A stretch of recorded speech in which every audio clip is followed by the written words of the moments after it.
Bonsoir à tous et merci de nous retrouver pour cette nouvelle édition de 24h Sénat. Voici les titres. Manuel Valls au cœur de la polémique après l'expulsion d'une collégienne kosovare. L'émotion est forte à gauche. Ce soir, Jean-François Copé, le président de l'UMP, demande à François Hollande de sortir de son silence sur les questions d'immigration. Une enquête est en cours sur les conditions de l'arrestation de Leonarda. S'il y a eu faute, l'arrêté d'expulsion sera annulé. Promesse de Jean-Marc Ayrault. Le Premier ministre qui débloque 15 millions d'euros pour tenter d'éteindre l'incendie en Bretagne après les plans sociaux à répétition. Objectif, sauver la filière agroalimentaire. Mais est-ce encore possible? Débat à suivre dans cette édition. Et l'invité du 24h Sénat ce soir, le sénateur communiste du Nord, Éric Bocquet. Avec lui, on parlera dumping social et évasion fiscale. Manuel Valls dans la tourmente après l'expulsion controversée de Leonarda, 15 ans, collégienne kosovare, scolarisée dans le Doubs. Jean-Marc Ayrault promet d'annuler son expulsion si les résultats d'une enquête montraient qu'une faute a été commise. On écoute le Premier ministre. Alors en fonction des résultats de l'enquête et après le rappel du droit et de nos principes et de nos valeurs et concernant le respect des droits de l'enfant, je voudrais vous dire qu'en fonction des résultats de cette enquête, Monsieur le Président de la Jacob, je prendrai toutes les responsabilités qui s'imposeront le moment venu. Et s'il y a eu faute, l'arrêté de reconduite à la frontière sera annulé. Cette famille reviendra pour que sa situation soit examinée, réexaminée en fonction de notre droit, de nos principes et de nos valeurs. Et dans ce contexte, plusieurs responsables socialistes mettent en cause le ministre de l'Intérieur, reflet d'un malaise grandissant à gauche, Nathalie Guilloire. Tollé à gauche après l'expulsion de la jeune kosovare. La tempête atteint Manuel Valls, accusé de mettre à mal les valeurs de la gauche. Le porte-parole du PS, David Assouline, ne comprend pas cette intervention des policiers. Pour le Parti socialiste, c'est choquant, inadmissible, inacceptable, incompréhensible. En tous les cas, ça ne vient pas conforter ce que nous voulons de la République. Choqué par cette intervention, il n'accuse pas pour autant le ministre de l'Intérieur, contrairement au Parti communiste. Manuel Valls a l'entière responsabilité de ce qui s'est passé. Il mène une politique qui est la même que celle qui était menée précédemment. Il appelle tous les jours à l'amplifier. Et je crois qu'il faut mettre un terme à la politique conduite par Manuel Valls. Oui. D'autres voix de gauche dénoncent une droitisation de la politique du gouvernement. Une critique qui n'a pas lieu d'être selon Luc Arvounas, un proche de Manuel Valls. Écoutez, chacun comprend et mesure que l'action qui est la nôtre, l'action de François Hollande, de Jean-Marc Ayrault, de Manuel Valls, c'est une action qui est non seulement légitime, mais en même temps qui est une action qui se fait dans le cadre de la loi, mais avec le souci toujours d'être cette loi appliquée avec beaucoup d'humanité. Je ne crois pas que c'était l'adage du gouvernement de M. Fillon ou de la présidence de Nicolas Sarkozy. Face à cette situation tendue, le ministre de l'Intérieur a été contraint de lancer une enquête administrative. Dans 2 jours, à l'issue de celle-ci, le gouvernement n'exclut pas l'annulation de l'arrêté d'expulsion. Écoutez à ce propos la réaction de Martial Bourquin, sénateur socialiste du Doubs. Il a été reçu cet après-midi, place Beauvau, on l'écoute. Ce qui a choqué la France entière, ce qui me choque moi y compris, c'est ce bus avec des enfants et cet enfant qui quitte le bus pour partir. Effectivement, c'est extrêmement choquant. La connaissance du dossier montre qu'il y a une vraie complexité du dossier. Il y a eu un accompagnement extrêmement lourd de la commune de Levier pour faire en sorte que cette insertion, cette intégration de cette famille kosovare soit effective. J'ai appris avec satisfaction que le Premier ministre demandait une enquête sur ce qui s'était passé. Mais dès qu'on aura les résultats de cette enquête, on pourra donner une position, parce qu'aujourd'hui on ne sait pas trop bien ce qui s'est passé. Hein. Et j'ai l'impression que ce dossier de cette famille risque d'être réexaminé. Et nous avons posé la question aux internautes de notre partenaire lenouvelobs.com. Expulsion de la jeune Kosovare, Valls fragilise-t-il la gauche? Ils ont répondu oui à 42%, non à 51% sur 215 votants. Patrick Mennucci est celui qui peut battre Jean-Claude Gaudin. Déclaration d'Eugène Caselli, le président de la communauté urbaine de Marseille. Après avoir été battu dimanche lors de la primaire PS, il a officialisé son ralliement aux députés, démentant fermement un choix dicté, je cite, par l'appareil. Simplifier l'accès à la justice, c'est l'objectif de 2 sénateurs. Pour eux, les citoyens sont perdus dans la jungle des juridictions. Ils proposent donc l'instauration d'un guichet unique, comme nous l'explique Cécile Sixou. Complexe et peu lisible, le constat dressé par les sénateurs sur la justice de première instance est accablant. Entre le tribunal d'instance, les prud'hommes, le tribunal de commerce, les citoyens ne s'y retrouvent pas. Ils ne savent pas vers quelle juridiction se tourner pour régler leurs conflits. Il ne faut plus que la justice fasse peur aux gens, c'est-à-dire qu'on ne sache pas quelle porte frapper, ou alors que la porte ce soit un immense palais de justice dans lequel on rentre timidement dans le hall et puis on fait demi-tour parce qu'on ne trouve pas ce qu'on cherche, parce que c'est compliqué, parce qu'on ne comprend même pas. Simplifier l'accès à la justice, c'est donc l'objectif des propositions d'Yves de Treyne et Virginie Claes. Parmi les mesures phares, la création d'un guichet unique, un lieu proche du domicile avec un seul interlocuteur pour engager des démarches et suivre les dossiers. La première porte d'un lieu de justice sera une porte où le justiciable pourra être entendu, où il pourra avoir les informations nécessaires, où il pourra faire avancer son dossier. Cette porte d'entrée unique s'accompagnerait de la création d'un tribunal qui regrouperait les différentes juridictions. Il faut simplifier les tribunaux et créer un vrai tribunal de première instance finalement qui traite de la plupart des sujets qui intéressent la vie quotidienne de nos concitoyens. Virginie Claes et Yves de Treyne devraient rapidement remettre leur rapport à la ministre de la Justice, Christiane Taubira. Dominique Strauss-Kahn, Jérôme Kerviel, Hervé Falciani. Pendant plusieurs mois, le Sénat a multiplié les auditions et les déplacements pour comprendre le rôle des banques dans l'évasion fiscale. Il faut dire que de nombreuses filiales de banques françaises sont implantées dans les paradis fiscaux, ce qui ferait perdre à l'État 30 à 60 milliards d'euros par an. Mounir Soussi. Le spectre de l'affaire Cahuzac a plané au-dessus des travaux de la commission d'enquête. Au fil des auditions, les sénateurs se sont notamment intéressés aux pratiques de certaines banques françaises implantées dans les paradis fiscaux dont les filiales proposent des solutions d'optimisation fiscale à leurs clients. Des personnalités comme Dominique Strauss-Kahn, Jérôme Kerviel ou Hervé Falciani, anciens employés d'HSBC qui avaient transmis des listes d'évadés fiscaux à la justice française, ont été entendus. À l'issue de cet exercice, les parlementaires évoquent plusieurs pistes pour renforcer la lutte contre l'évasion fiscale, une fraude qui coûterait entre 30 et 60 milliards d'euros à l'État chaque année. Il propose de renforcer l'encadrement des avocats, comptables et tout autre intermédiaire à l'origine des montages financiers, de créer un statut protecteur pour les lanceurs d'alerte et les personnels en charge du contrôle interne des banques afin d'assurer leur indépendance. Enfin, il souhaite faire sauter ce qu'il nomme le verrou de Bercy. Actuellement, les poursuites pour fraude fiscale sont sous la tutelle du ministère de l'économie. Les sénateurs voudraient donner plus de pouvoir à la justice afin de multiplier les procédures contre les évadés fiscaux. Et pour parler de ces travaux, le sénateur communiste du Nord, Éric Bocquet, bonsoir. Bonsoir. Est-ce que vous pouvez nous rappeler pourquoi le Sénat a souhaité à nouveau s'intéresser à ce problème de l'évasion fiscale? Il y avait déjà eu l'année dernière une commission d'enquête sur ce thème. Tout à fait. Une première commission d'enquête avait rendu ses travaux en juillet 2012. Et nous avons pensé utile, en tout cas c'est une proposition de notre groupe CRC au Sénat, de constituer, groupe communiste républicain citoyen, de constituer une seconde commission d'enquête, cette fois-ci beaucoup plus centrée sur le rôle des banques, des acteurs financiers et tous les systèmes de la supervision et leur fonctionnement. Alors on vient de le voir, vous avez multiplié les auditions. Est-ce que vous avez eu l'impression qu'on vous ouvre facilement les portes pour mener à bien vos travaux ? On n'a senti aucun obstacle sur les travaux, 49 auditions au total, 5 mois de travail, utile, intéressant. Donc je n'irai pas au-delà ce soir puisque vous connaissez les règles, je ne peux pas communiquer sur le contenu du rapport avant la semaine prochaine. Donc vous serez, comme toute la presse, invité à nous entendre le 24 octobre précisément. Oui, une commission d'enquête utile, incontestablement, édifiante, qui nous a conforté dans l'idée qu'il y avait effectivement besoin de poursuivre le travail qui avait été entamé avec la première commission d'enquête. Vous dites édifiante. édifiantes? Il y a vraiment des propos lors d'auditions qui vous ont marqué? Oui, des exemples concrets. On est entré dans la machine. Hein, c'était un peu la préoccupation majeure des membres de la commission d'enquête. Comprendre les mécanismes, comprendre tout ce qui est à l'œuvre.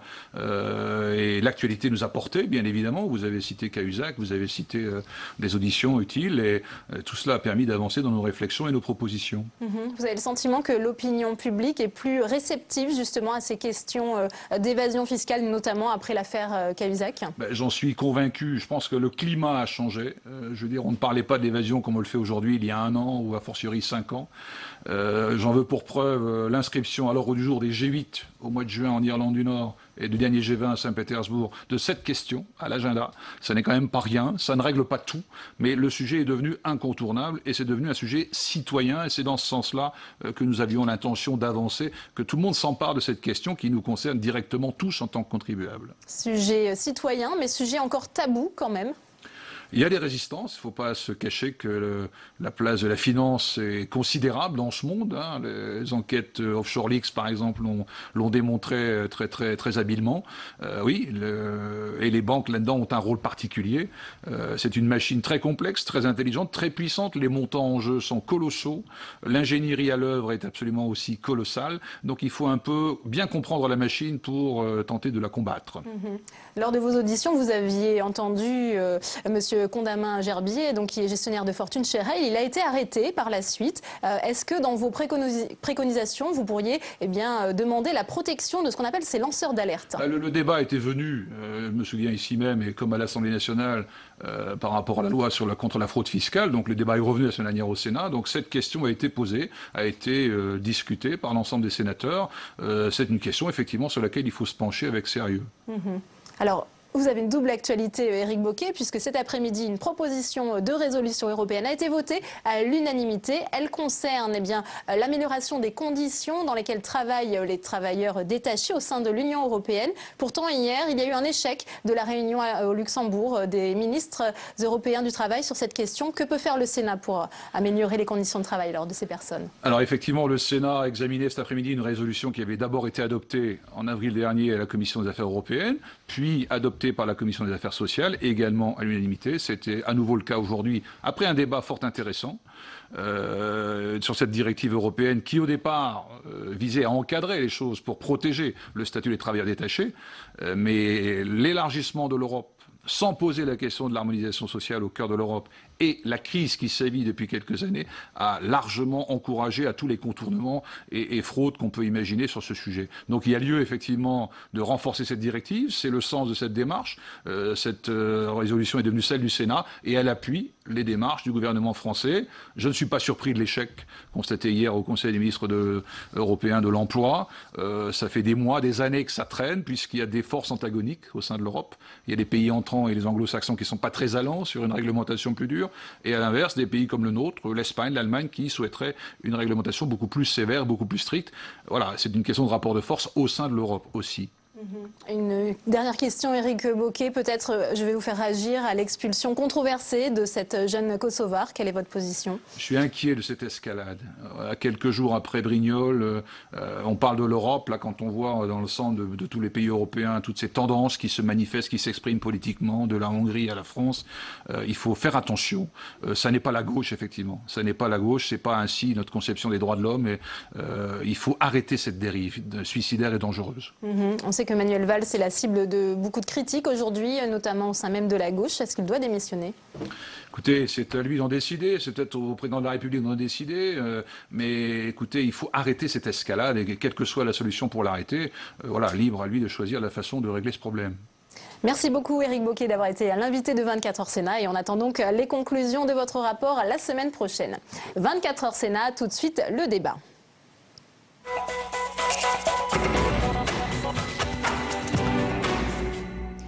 Victime de restructuration et de plans sociaux à répétition, la Bretagne a fait l'objet d'une réunion d'urgence à Matignon ce matin. Un pacte d'avenir a été proposé pour faire taire la grogne qui monte dans cette région. Le détail de ce pacte avec Flora Sauvage. Parmi les mesures d'urgence, le déblocage de 15 millions d'euros pour venir en aide à la filière agroalimentaire. Ce midi, Jean-Marc Ayrault a annoncé un pacte d'avenir pour la Bretagne en proie à des plans sociaux. Les salariés des entreprises menacées de fermeture feront l'objet d'un accompagnement. Chacun se verra proposer un contrat de sécurisation professionnelle renforcé qui garantit le maintien de 97% en moyenne du salaire net pendant une année. Le site de l'abattoir GAD dans le Finistère sera repris par la communauté de communes de Landivisiau. Concernant l'écotaxe poids lourd qui doit entrer en vigueur au 1er janvier, le chef du gouvernement a rappelé que l'État avait déjà accordé une réduction de 50% du montant de l'écotaxe. Il a précisé que les véhicules agricoles et ceux affectés au transport du lait seraient exonérés de cette taxe. Pour la filière agroalimentaire, il faut reporter l'écotaxe poids lourd qui cristallise les inquiétudes. On dit stop. Attention, il se passe des choses aujourd'hui graves dans la filière. C'est la première économie de la Bretagne et il faut que les pouvoirs politiques s'en rendent compte. Enfin, pour soutenir les entreprises qui connaîtraient des difficultés de trésorerie, la Banque publique d'investissement va renforcer son action en Bretagne dans les semaines à venir. Et on ouvre le débat du 24h Sénat sur l'avenir de la filière agroalimentaire avec nos invités ce soir. Bernadette Bourzé, bonsoir. Vous êtes sénatrice socialiste de la Corrèze. Et Jean Bizet, bonsoir, sénateur UMP de la Manche. Merci d'être avec nous. Alors on vient de le voir, eh bien, il y a eu cette réunion d'urgence à Matignon. 15 millions d'euros pour aider les entreprises agroalimentaires ont été débloqués par le gouvernement. Dans un contexte budgétaire serré, c'est une bonne nouvelle. Mais est-ce que ça va suffire, Bernadette Bourzé? Écoutez, je pense que c'est une bonne nouvelle et en même temps, je suis convaincue que ça ne sera pas suffisant.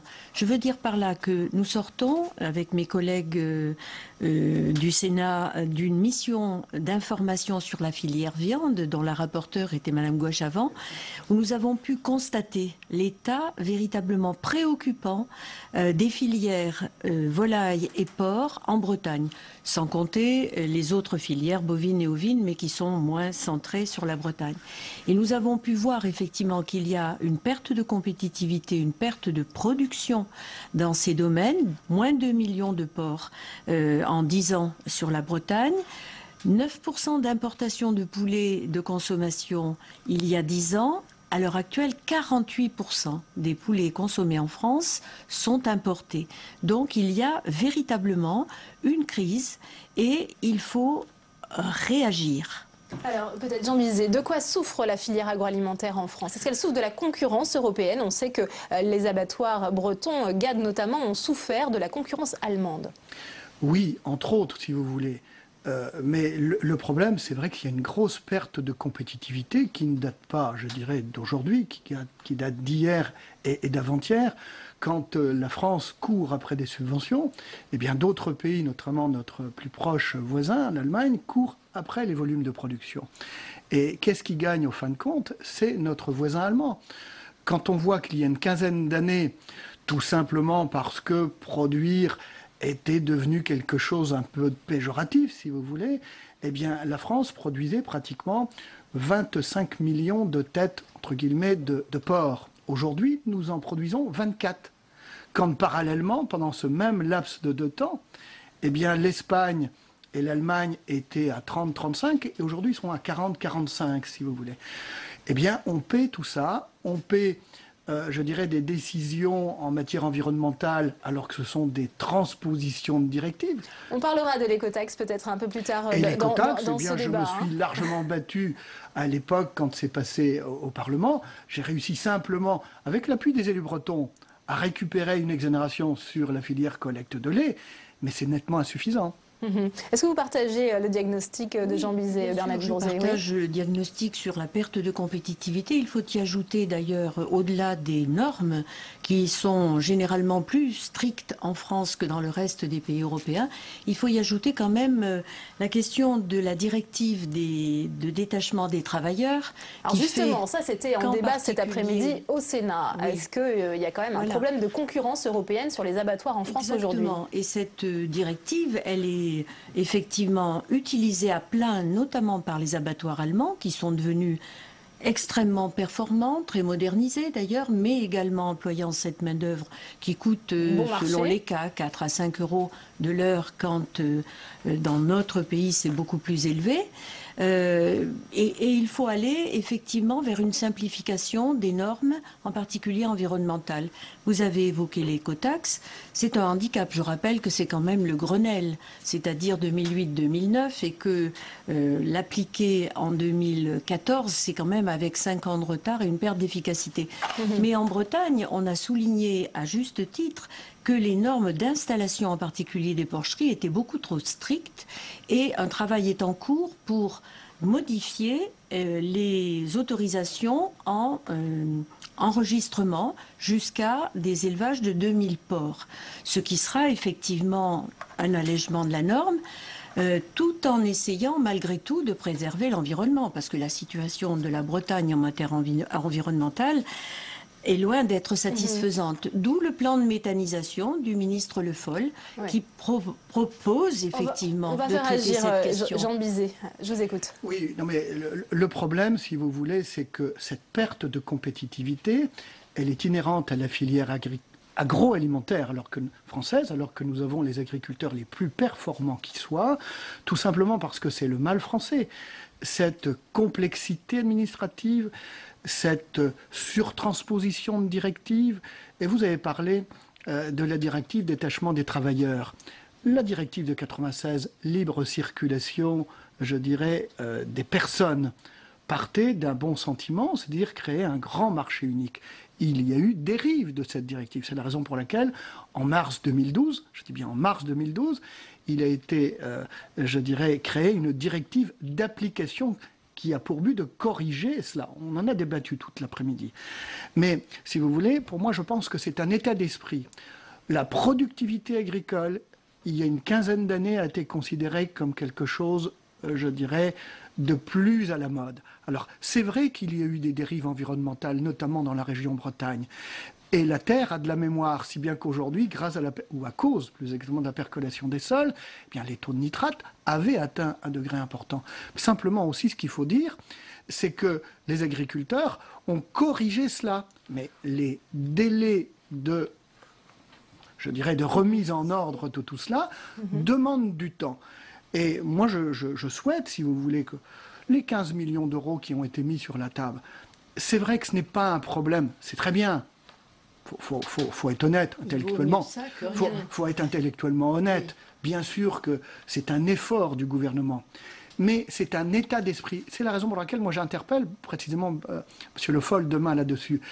C'est moins des subventions, et je sais l'effort que vient de faire le gouvernement là-dessus. C'est moins des efforts de subvention qu'un état d'esprit à changer. Nous devons pouvoir parler compétitivité, productivité, parce que tout simplement, moi j'ai le même cas chez moi en Basse-Normandie, où j'ai un abattoir qui a été, je dirais, sauvé, entre guillemets, par les collectivités régionales et départementales. Je souhaite que ce soit un sauvetage pérenne, tout simplement parce que, si vous voulez, il y avait une distorsion de concurrence qui, au fil du temps, n'était plus supportable. On n'a plus assez de matières premières à faire travailler à nos outils de transformation. En préparant ce débat, je me suis rendu compte que l'agroalimentaire, c'était un des rares secteurs qui dégageait un solde positif du commerce extérieur de la France. Alors, est-ce qu'on est en train de sacrifier cette filière agroalimentaire ? Nous avons perdu beaucoup de place. Il y a simplement quelques années, nous étions juste derrière les États-Unis. Les États-Unis étaient en position numéro 1 avec 48 milliards d'euros, si vous voulez, de chiffre d'affaires de l'ensemble des industries de transformation agricole. La France, juste derrière. Aujourd'hui, nous sommes en 4e position. Le second, ce sont les Pays-Bas, avec 46 milliards, et l'Allemagne également ex aequo. Nous sommes, nous, en 4e position, si comment on fait, avec 40 milliards. Pour remonter dans ce classement, puisque ça reste un secteur qui permet d'avoir une balance commerciale à peu près en équilibre. Je crois qu'il y a des mesures d'urgence, elles viennent d'être prises, elles ont été annoncées pour la filière volaille au Space de Rennes au mois de septembre, et puis là, sur la filière porcine plus particulièrement. Mais je voudrais rappeler qu'il y a eu un travail important qui a été fait par le délégué interministériel de l'agroalimentaire Alain Berger pendant tout l'hiver et le printemps de 2013 et qui a débouché sur des plans de filière qui ont fait d'ailleurs consensus entre les professionnels, Alors comment les on collectivités. arrive à cette situation dramatique avec ces plans sociaux qui se Parce succèdent? que, vous savez, le navire agriculture bretonne, il n'est pas facile de retourner une tendance qui était une tendance lourde et une tendance qui conduisait effectivement à ce que dit M. Bizet, c'est-à-dire Donc c'était prévisible une baisse finalement des ces productions. fermetures d'abattoirs? Et comme la baisse des productions va de pair avec la transformation, si vous n'avez plus de matières premières à transformer, eh bien il y a des abattoirs en trop. Je crois aussi, si vous voulez, que dans ce domaine-là, comme dans beaucoup d'autres, la France est victime d'un déni de réalité. Alors que nos voisins européens, eux, avancent les yeux ouverts. Nous avons tous les éléments, toutes les règles possibles sur le plan administratif, sur le plan juridique, sur le plan législatif, pour contrer tout cela. La mondialisation, ça fait partie de notre quotidien. La refuser ne sera pas une solution. Il faut rentrer dedans, je dirais, à pleines dents et exiger ce qu'on appelle le principe de réciprocité. On a mis du temps, alors qu'on avait tous les éléments pour l'exiger. Dans le cadre des négociations commerciales internationales, que ce soit l'OMC, que ce soit également dans le cadre du futur traité, je ne sais pas s'il ira jusqu'à terme, entre l'Union européenne et les USA, il ne faut pas avoir peur d'affronter la réalité. Nous sommes sur des marchés mondiaux. Mais permettre à nos agriculteurs d'être à égalité de compétition sur le plan social, sur le plan environnemental et sur le plan administratif. Et ça ne se quantifie pas par un jour 15 millions d'euros, si vous voulez. Encore une fois, je considère, et venant de ma part, c'est plutôt intellectuellement à peu près correct, si vous voulez. C'est un effort important, mais ce n'est pas suffisant. Il faut changer de mentalité, et ça vient de loin. Déjà, sous M. Méline, c'était dans les années 1880, on avait déjà joué le protectionnisme, parce que les céréales américaines ou les céréales russes étaient, je dirais, avaient mis à mal les céréales françaises. Donc, voyons, il faut maintenant, on est arrivé au bout du bout. Ouais. Regardons la réalité en face. Sur ce principe de réciprocité, quelle est votre position? Je crois qu'il nous faut effectivement nous protéger de la concurrence intérieure à l'Europe d'une part, parce qu'il me semble que les règles doivent être les mêmes dans tous les pays et s'harmoniser progressivement, mais on ne peut pas supporter ce qui s'est passé avec ce qui se passe avec la directive du détachement des travailleurs. Et puis, il faut réinvestir. Et je dois dire que depuis que les deux plans filières ont été mis en place en Bretagne, il y a 350 projets qui ont été recensés et 550 millions d'euros d'investissement qui pourront être aidés par la Banque publique d'investissement. Voilà des choses concrètes. Mais donc, c'est plutôt un message optimiste que vous délivrez ce soir. Vous croyez que la filière agroalimentaire bretonne, notamment, va pouvoir surmonter ces mois difficiles? Qu'il y a des savoir-faire dans cette région, qu'il y a véritablement un amour de l'agriculture. Je l'ai ressenti comme ça lorsque nous sommes allés dans cette région que je connaissais mal. Et je dois dire que s'ils se coalisent bien, c'est-à-dire si les professionnels, les collectivités locales et les employés, parce que c'est important aussi, moi j'ai constaté qu'il y avait des gens qui travaillaient dur dans ces entreprises. C'est pourquoi je pense que l'aide qui est apportée au plan social et le de reclassement sera garantie difficile, néanmoins. On sait que c'est une population âgée et sans formation. Eh bien, merci à tous les deux d'avoir été les invités de 24h Sénat. On attendra donc votre question demain au ministre de l'Agriculture lors des questions d'actualité au gouvernement que vous pourrez suivre en direct sur Public Sénat à partir de 15h. C'est la fin de cette édition. Merci de votre fidélité. À 22h, vous retrouvez Sonia Mabrouk. Bonne soirée et à demain.